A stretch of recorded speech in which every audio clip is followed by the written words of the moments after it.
साल 2023 में आई Hindenburg research report जिसने भारत के स्टॉक मार्केट और अडानी ग्रुप की नींव को हिलाकर रख दिया था, उसका फाउंडर नाथन एंडरसन कभी इजराइल में एक एम्बुलेंस ड्राइवर हुआ करता था। हालांकि उसके पास यूनिवर्सिटी ऑफ कनेटिकट से इंटरनेशनल बिजनेस की डिग्री थी। नाथन आगे पढ़ाई करना चाहता था, इस वजह से उसने चार्टर्ड अल्टरनेटिव इन्वेस्टमेंट एनालिस्ट यानी कि CAIA की डिग्री हासिल करी और उसके बाद करी उसने CFA यानी कि चार्टर्ड फाइनेंशियल एनालिस्ट की पढ़ाई।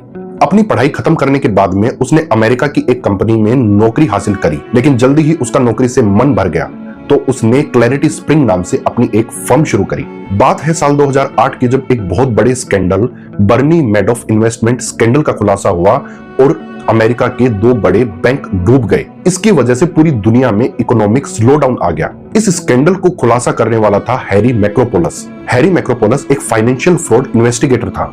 इस वजह से नाथन एंडरसन हैरी मैक्रोपोलस को अपना रोल मॉडल मानने लग गया। तो नाथन एंडरसन ने सोचा क्यों ना वो भी फ्रॉड फाइनेंशियल इन्वेस्टिगेशन में स्पेशलाइजेशन हासिल करें। इसके बाद नाथन एंडरसन US अथॉरिटीज के लिए एक विसल ब्लोअर बन गया और वो US SEC को कंपनीज में हो रहे फ्रॉड के बारे में गुपचुप जानकारियां दिया करता था। इस वजह से उसको टिप मिलती थी। फिर आया साल 2017 जब एंडरसन ने अपनी एक इन्वेस्टमेंट ब्रोकरेज फर्म शुरू करी, लेकिन उसके लैंडलॉर्ड ने उस पर केस कर दिया।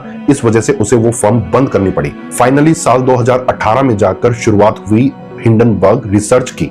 3 साल तक इन डेप्थ रिसर्च करने के बाद इस फर्म ने खुलासा किया साल 2020 में निकोला कॉर्पोरेशन नाम की एक कंपनी जो इलेक्ट्रिक व्हीकल बनाती थी उसमें हो रहे फ्रॉड के बारे में। हिंडनबर्ग रिसर्च ने बताया कि निकोला कॉर्पोरेशन अपनी प्रोडक्ट परफॉर्मेंस और अपनी टेक्नोलॉजी के बारे में मार्केट में झूठी इंफॉर्मेशन फैला रही है। इस खुलासे से US SEC और US डिपार्टमेंट ऑफ जस्टिस चौकन्ने हो गए और उन्होंने निकोला कॉर्पोरेशन पर एक इंक्वायरी बैठा दी। जांच में हिंडनबर्ग रिसर्च के सारे दावे सही साबित हुए और निकोला कॉर्पोरेशन के फाउंडर पर फ्रॉड के चार्जेस लगे। इस सक्सेस के बाद में हिंडनबर्ग रिसर्च का नाम पूरी दुनिया में फैल गया। फिर आता है साल 2023 जब हिंडनबर्ग रिसर्च ने रिपोर्ट पब्लिश करी अडानी ग्रुप के खिलाफ। उन्होंने अडानी ग्रुप पर कुछ सीरियस एलिगेशंस लगाए जिसकी वजह से अडानी ग्रुप के शेयर मार्केट में ऑल टाइम लो पर आ गए और शेयर होल्डर्स में अडानी ग्रुप के शेयर्स को बेचने के लिए होड़ लग गई।